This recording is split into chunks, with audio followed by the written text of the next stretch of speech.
तो दोस्तों animal kingdom के अंदर आज हम बात करेंगे बेसिस ऑफ क्लासिफिकेशन के बारे में। तो आपके पास बहुत सारे फाइलम होते हैं, Porifera, Cnidaria, Ctenophora, Platyhelminthes, Aschelminthes, Annelida, Arthropoda, Mollusca, Echinodermata, Hemichordata और कॉर्डेटा तक। तो दोस्तों इसमें कुछ बेसिस ऑफ क्लासिफिकेशन होता है कि कैसे आप उनको डिवाइड करते हैं। तो सबसे पहले दोस्तों आपका होता है ऑर्गेनाइजेशन। तो दोस्तों ऑर्गेनाइजेशन क्या होता है, जैसे कि आप जानते हैं कि बहुत सारे हमारे पास सेल्स होते हैं और कुछ में सेल सिर्फ काम करते हैं। तो उसके बाद कुछ ऐसे होते हैं जिनमें सेल्स एक सेम फंक्शन के लिए कलेक्ट होते हैं और वो एक टिश्यू बना लेते हैं। और कुछ में ऐसा होता है कि जो टिश्यू है वो एक साथ मिलकर एक कॉमन फंक्शन के लिए ऑर्गन बना लेते हैं। और ऐसा भी होता है कि जो ऑर्गन्स हैं वो बहुत सारे सिस्टम परफॉर्म करने के लिए एक ऑर्गन सिस्टम बना लेते हैं जो कि कलेक्टिवली एक फंक्शन आपका परफॉर्म करते हैं। तो अब आपको देखना है कि किस में कौन सा ऑर्गेनाइजेशन होता है। सेलुलर दोस्तों आपका ऑर्गेनाइजेशन आपका होता है पॉलीफेरा में। इसमें दोस्तों आपको ध्यान में रखना है सेलुलर आपका ऑर्गेनाइजेशन होता है। इसके बाद हम टिश्यू लेवल पर चलते हैं। तो दोस्तों ये जो निडेरिया है और टिनोफोरा है, इसमें दोस्तों आपका टिश्यू लेवल ऑफ ऑर्गेनाइजेशन पाया जाता है। इसके बाद आपके प्लेटफॉर्म्स आते हैं, प्लैटीहेलमिन्थिस आते हैं। तो इनमें आपका होता है ऑर्गन लेवल ऑफ ऑर्गेनाइजेशन। इसके बाद दोस्तों एसलमिन्थिस से लेकर जितने मैंने आपको बताए सब में आपका होता है दोस्तों ऑर्गन सिस्टम ऑफ ऑर्गेनाइजेशन। तो ये ऑर्गन सिस्टम लेवल आपको यहाँ पर देखने को मिलता है। तो इसके बाद दोस्तों इस बेसिस ऑफ क्लासिफिकेशन के बाद हम चलते हैं सिमेट्री के ऊपर।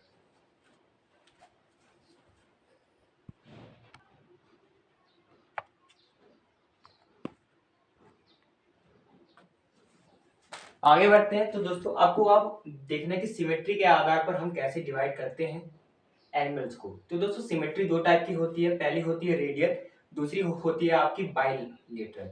रेडियल दोस्तों तो ऐसी सिमेट्री होती है जो कि किसी भी प्लेन में हम किसी भी चीज को काट सकें। जैसे कि आपके पास मान लीजिए एक सर्कल है, तो सर्कल को आप किसी भी प्लेन में ऐसे इक्वल हाफ्स में डिवाइड कर सकते हैं। लेकिन दोस्तों अगर आपके पास एक रेक्टेंगल आ गया तो उसको सिर्फ आप एक ही प्लेन में डिवाइड कर सकते हैं, या तो ऐसे या फिर ऐसे।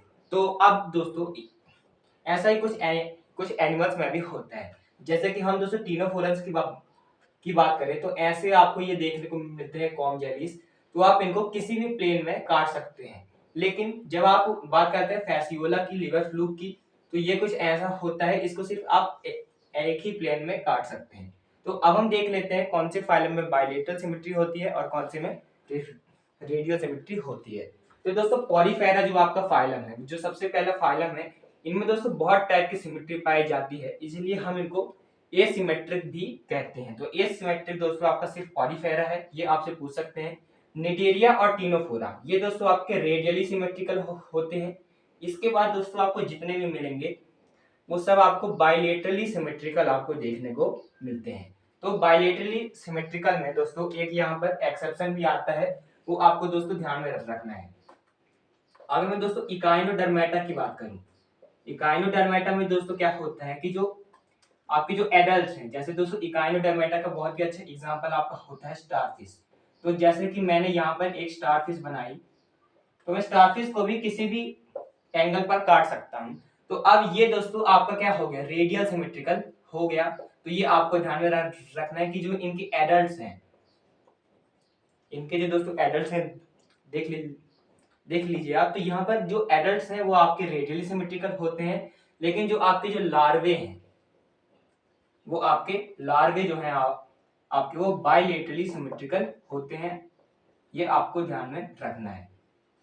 तो अब आप यहां से नोट कर लीजिए, आगे हम पढ़ते हैं इस एक और बेसिस ऑफ क्लासिफिकेशन की ओर।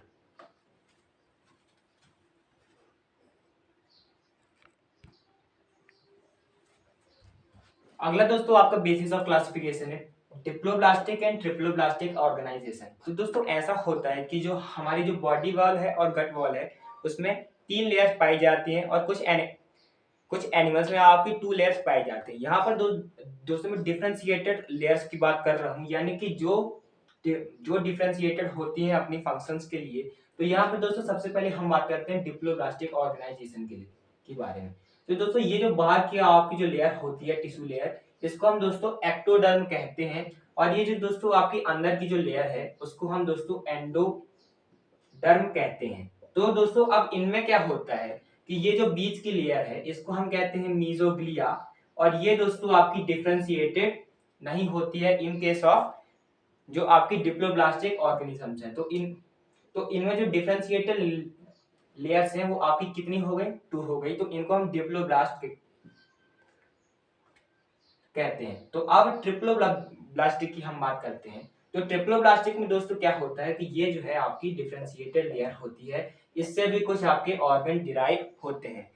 जैसे कि दोस्तों हमारा जो नोटोकॉर्ड है और हार्ट है वो हमारे मीजोडर्म से ही डिराइव होते हैं। तो आप यहाँ पर मीजोग्लिया की जगह अगर मीजोडर्म कर दें, ये दोस्तों आपकी एक डिफरेंशिएटेड लेयर है, लेकिन जो मीजोग्लिया है वो आपकी अनडिफरेंशिएटेड है। तो अब अगर आप इसको मीजोडर्म कर देंगे तो ये आपकी ट्रिप्लोब्लास्टिक एनिमल्स बन जाएंगे, क्योंकि अब इनमें जर्म लेयर्स कितनी हो गई, टिश्यू लेयर्स कितनी हो गई, एक्टोडर्म, एंडोडर्म और मेसोडर्म। तो आपको दोस्तों ध्यान में रखना है कि जो ट्रिप्लोब्लास्टिक है उनमें आपकी 3 जर्म लेयर पाई जाती है। तो अब हम देख लेते हैं मोस्ट इंपॉर्टेंट कौन से आपके ट्रिप्लोब्लास्टिक है और कौन से आपके डिप्लोब्लास्टिक है।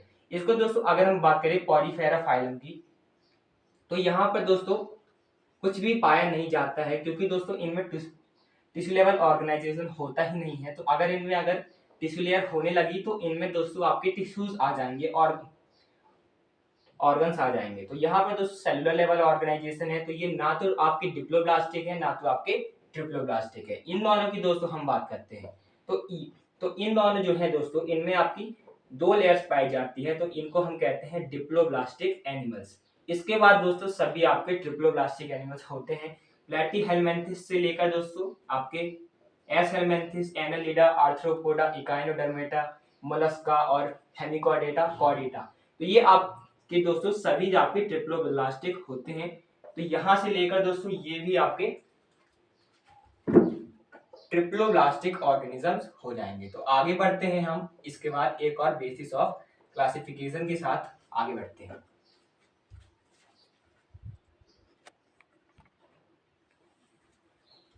तो दोस्तों अब अगला बेसिस ऑफ क्लासिफिकेशन है हमारा सीलोम। तो दोस्तों सीलोम क्या होता है, जैसे कि आप यहाँ पर फिगर में देख पा रहे होंगे कि आपको एक कैविटी दिखती है बॉडी वॉल के बीच में और गट वॉल के बीच में।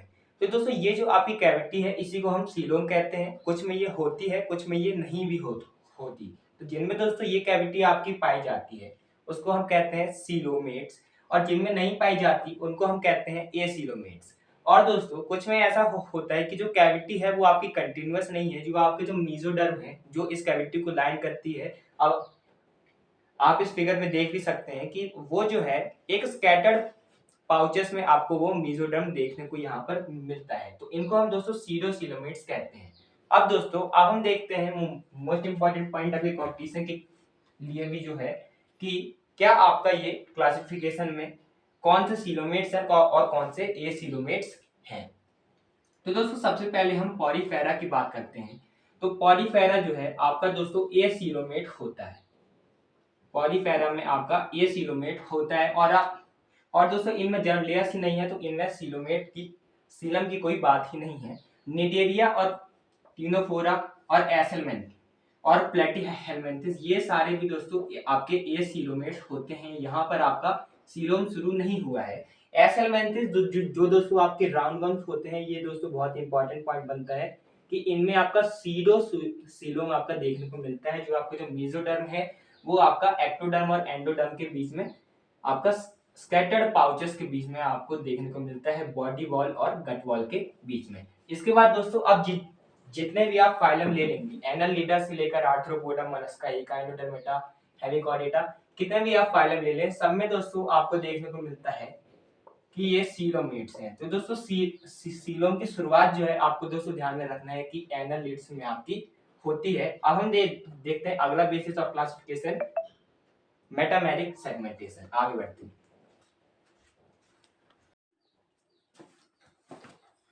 अगला है दोस्तों आपका सेगमेंटेशन। सेगमेंटेशन भी आपका एक बेसिस ऑफ क्लासिफिकेशन है। ऐसा दोस्तों देखा जाता है कि कुछ जो यूनिट्स है वो रिपीट होती हैं कुछ एनिमल्स में, और उनमें क्या होता है कि जो बॉडी है वो कुछ सेगमेंट्स में आपकी डिवाइड होती है। जैसे कि दोस्तों आपकी जो कॉकरोच की बॉडी होती है वो आपकी 10 सेगमेंट्स में डिवाइड होती है। तो ऐसे में क्या होते दोस्तों, जो आपकी जो बॉडी है वो इंटरनली भी डिवाइड होती है और एक्सटर्नली वो आपको डिवीजन देखने को मिलता है। ऐसा आपको अर्थ फॉर्म में भी देखने को मिलता है। तो दोस्तों इसमें क्या होता है कि जो कुछ ऑर्गन्स हैं उनका रेपिटेशन देखने को मिलता है, जैसे कि दोस्तों जो ओवरीज हैं कॉकरोच में, उनमें दोस्तों आपको रेपिटेशन देखने को मिलता है। तो अब हम देखते हैं कि कौन से फाइलम में ये देखने को मिलता है। तो दोस्तों यहाँ पर दोस्तों आपको जो मेटामेरिक सेगमेंटेशन है, इसको हम मेटामेरिक सेगमेंटेशन भी कहते हैं। तो दोस्तों ये आपको देखने को मिलता है 3 फाइलम में। आपको ध्यान में रखना है कि जो आपका जो एनालिटा है, इसमें दोस्तों आपका सेगमेंटेशन यहाँ पर देखने को मिलता है। इसके बाद दोस्तों इन्हीं के बाद जो आर्थ्रोपोडा आता है, उसमें भी आपका सेगमेंटेशन देखने को मिलता है। इसके बाद दोस्तों जो सबसे एडवांस फाइलम है कॉर्डेटा, उसमें भी आपका सेगमेंटेशन देखने को मिलता है। तो ये आपको ध्यान में रखना है किन किन में आपको सेगमेंटेशन देखने को मिलता है। इसके बाद हम बढ़ते हैं आखिरी बेसिस ऑफ क्लासिफिकेशन की ओर, जो कि है नोटोकॉर्ड।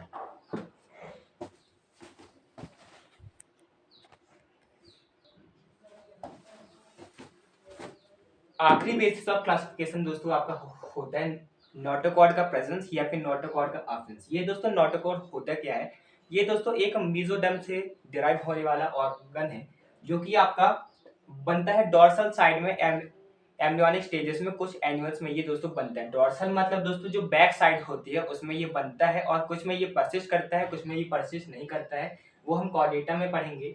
तो आपको एक और बात इसके बारे में ध्यान में रखने की, आप एनिमल किंगडम में ही आगे पढ़ेंगे कि जो सेफालोकॉर्डेटा है, सेफालोकॉर्डेटा फॉर एग्जांपल आपको ब्रांकियोस्टोमा, जिसको आप एम्फियोक्सस या फिर लैंसलेट भी कहते हैं, उसमें ये दोस्तों परसिस्टेंट कर रहता है। लेकिन यूरोकॉर्डेटा और वर्टिब्रेटा, इन दोनों जो आपके सब फाइलम है, इसमें आपको जो नोटोकॉर्ड है सिर्फ एम्ब्रियोनिक स्टेजेस में देखने को मिलता है। तो ये भी आप नोट कर लीजिएगा। तो दोस्तों कॉर्डेटा में सिर्फ आपको देखने को मिलेगा नोटोकॉर्ड। तो इनमें आपको नोटोकॉर्ड किसी ना किसी स्टेज में देखने को मिल जाएगा। और जो बाकी जो एनिमल्स हैं, एनालिडा, आर्थ्रोपोडा, मोलस्का, ये पॉलीफेरा, निडेरिया, टिनोफोरा, प्लेटीहेलमिन्थिस, एसेलमिन्थिस, इन सब में दोस्तों आपको नोटोकॉर्ड देखने को नहीं मिलता है। तो इसीलिए हम दोस्तों इन सबको कहते हैं, कॉर्डेटा को छोड़ के जो कॉर्डेट नहीं है उसको हम दोस्तों नॉन कॉर्डेट कहते हैं। तो ये आपको ध्यान में रखना है। मिलेंगे आपसे अगले वीडियो में, जो कि पॉलीफेरा के ऊपर होगा।